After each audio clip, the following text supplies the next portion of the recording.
Welcome to this episode of Chatting with Staxx. I'm your host, Bill Staxx, and today I got Brandon Flames. What's up, man? They beat him up. Don't get me wrong. They punched him in the face and this and that. But then they held him down in the parking lot.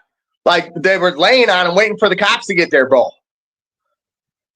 So, I mean, dude, the list just goes on and on. So the same guy, Corey Nielsen, the one that held that guy down for the cops, he's up here threatening to push guys in wheelchairs down the stairs, bro. You want to end up with a motherfucking hospital player? Okay. I seen that online. I seen the message. And he's a vice president of a 1%er club, and he's never been convicted of a crime. He's got a DUI 20 years ago, two speeding tickets and a parking ticket, bro. No, I'm just saying, like, I'm not saying criminal shit is cool, but if you're gonna be like in a leading position of an outlaw motorcycle gang, shouldn't you be a fucking outlaw? Like, it's crazy up here. I mean, they all don't need to be arrested, but like, bro, you gotta have a felony on your record to call yourself an outlaw. I'm just gonna come out and say it. Like, people can take it however you want, but like, there's all kinds of clubs out here. You got computer clubs, you know what I mean? You got all kinds of nerdy. You can go to these Star Trek things or whatever, Corey. But you're not an outlaw, bro. You're not an outlaw. Yeah, there's Tito. Rest in peace, bro. But you can tell by the look on his face. Yep, that's right. That's right as he's walking up to do it before he gets shot. well, I mean, what was the reason why he pulled a knife out? Do you got any I backstory don't know. on Like, that?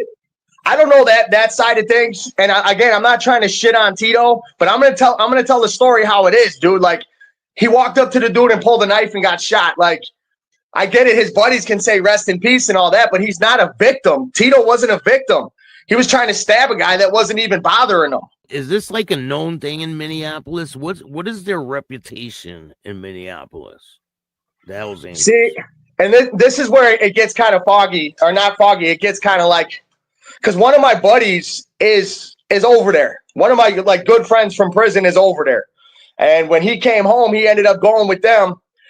And Nemo told him, "Oh, bro, you know, he wrote a song about Jelly Roll. I wrote a song about Jelly Roll being a rat. And remember when he went on, he went to the to Capitol Hill and he was testifying next to the right after drugs. he did. I couldn't believe it, bro. About the drugs, right? About the drugs. Yeah, he said. All this, yeah. He said, I used to side with criminals, but now I'm on the side of the law, bro. When he said that, I lost my because when I was in prison, I listened to I Need a Favor, like that was my Lift Me Up song, bro. So anyways, I felt super betrayed, bro, just as a fan. I wrote a song about him, and all of a sudden this dude Nemo comes out that's the stalker dude I posted up on my page. Nemo's got stalking cases. That's why he went to prison. I guess he can fight, whatever, I don't care. But stalking, bro, is like you guys go bowling with. That's the only guy from Minneapolis, like right now, that I can say I've heard bad about. I'm not over here trying to on the Minneapolis chapter. They've been around forever. But we can't deny the Pat Matters situation. No, absolutely not. He threw Pee Wee under the bus. He's still there. He's still 100 lives in Minneapolis. 100 of his own patch members and associates were arrested because of him. 100. And he's still writing books. And he still lives in Minneapolis. Yeah. So it's like he's like the Sammy the Bull of Minneapolis. And he's walking around in the same place where he did it. That would be like Sammy the Bull living in Brooklyn. Exactly. Downtown. Drinking coffee at the same place every day. That is insane. It is, dude. So, and again, just so people are listening, I'm not over here, like, I'm 42 years old. I'm not over here condoning crime. I'm not at all. Like, I want people to, I want especially people that look like me and think like me. And I'm not just saying white. I'm saying people that think like me, like-minded individuals. I want them to lead a better life, bro. Prison is dead. Now they're doing 23-1 in close custody up here in Rush City. I was on 23-1 for 2 years. You know, so I don't want people to have to live like that. The criminal lifestyle is not where it's at. But if you're going to call yourself an outlaw, you better be being one. There's a lot because it goes on and on, right? Yeah, I got plenty of paperwork, bro. You want me to read some of it? Yeah. All right, which one you want to hear first, bro? Whatever one. Let's do the drive-by. Let's do the drive-by. What, with the girl? Yeah, let's do that one first. Yeah, do that one. Okay, so I want everyone to know what the case file number is for this. So in order to look up, because I don't want you to just take my word for it, public, I want you to be able to look it up and look it up yourself. So you go to PA Courts Gov Minnesota, boom, and then you agree to whatever in order to get in there. You go up to documents, click on the documents tab. Once you're on PA Courts Gov Minnesota, and you type in 69 VI CR 24 948. This I'm just going to read the whole thing. The complainant states that the following facts establish probable cause. Complainant is a duly licensed peace officer and a member of law enforcement. And a law enforcement. That's a song I made. And knows the content of this complaint to be true to his or her own knowledge and or based on reports of other peace officers. All of the conduct described herein occurred within the county of St. Louis, state of Minnesota, unless otherwise noted. On September 2nd, 2024, around 6:17 a.m., this lady came over at 6 o'clock in the morning on business. Officers responded to a report of a female in a silver Jeep who shot at the front door of the Hells Angels Clubhouse in Evelyn. So they responded to a report. First, right there.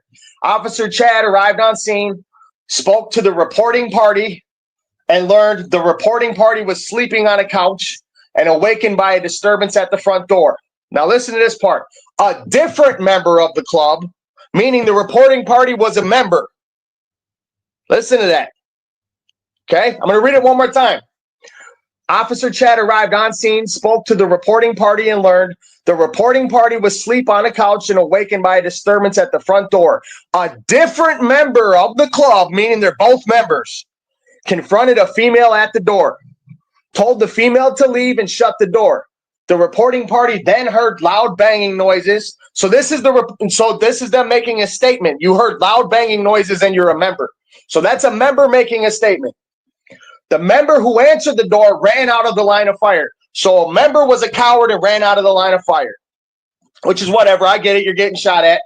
Officer Chad arrived. And officers located 14 9mm casings scattered around the street and sidewalk in front of the clubhouse.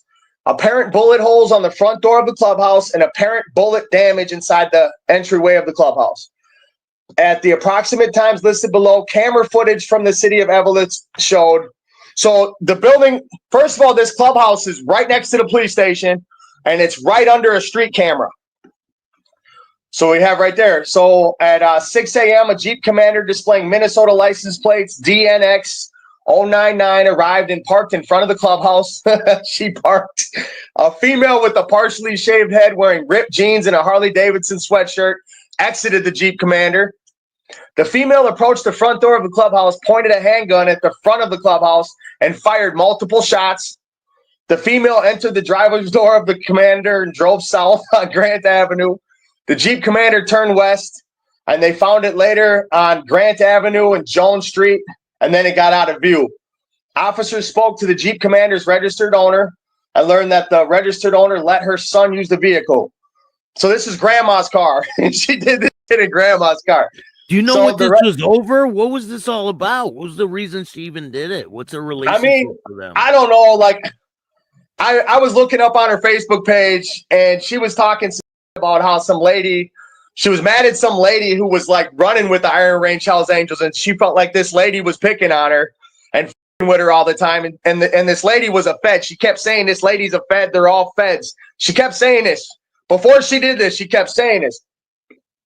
She said, I don't want to get into this trade, and they keep on trying to bully me to get into this trade. And then all of a sudden, she shoots the place up, and then she posts on Facebook why she shot the place up. Swear to God, bro. What did she say the reason was why? Because of that? I don't remember. I don't want to quote her. I haven't looked at the page in a long time, but I think it's still up. All you got to do is go to Facebook and look up, what's her name, Marie Gunderson or whatever. There's like a timeline of her. She's mad about something. She's more mad. She's more mad. She's more mad. Boom.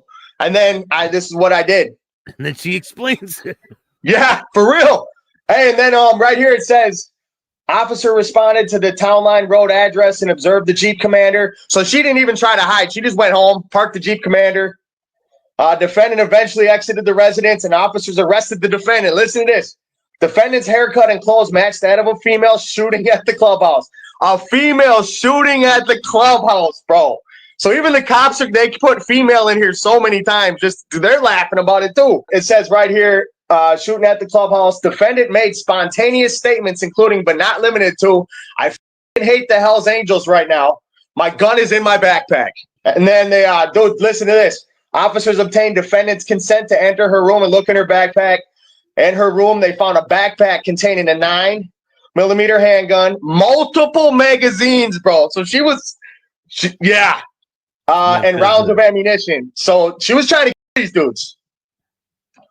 I'm not trying to say that so she gets charged for that, but I mean, you know, she already shot at an occupied dwelling on camera. So right now, what she's doing is she's playing the insanity card, and she might get it. Yeah, but then she'll be in a state hospital for a long time. I'm just saying the way that her court case is going. I've been watching it.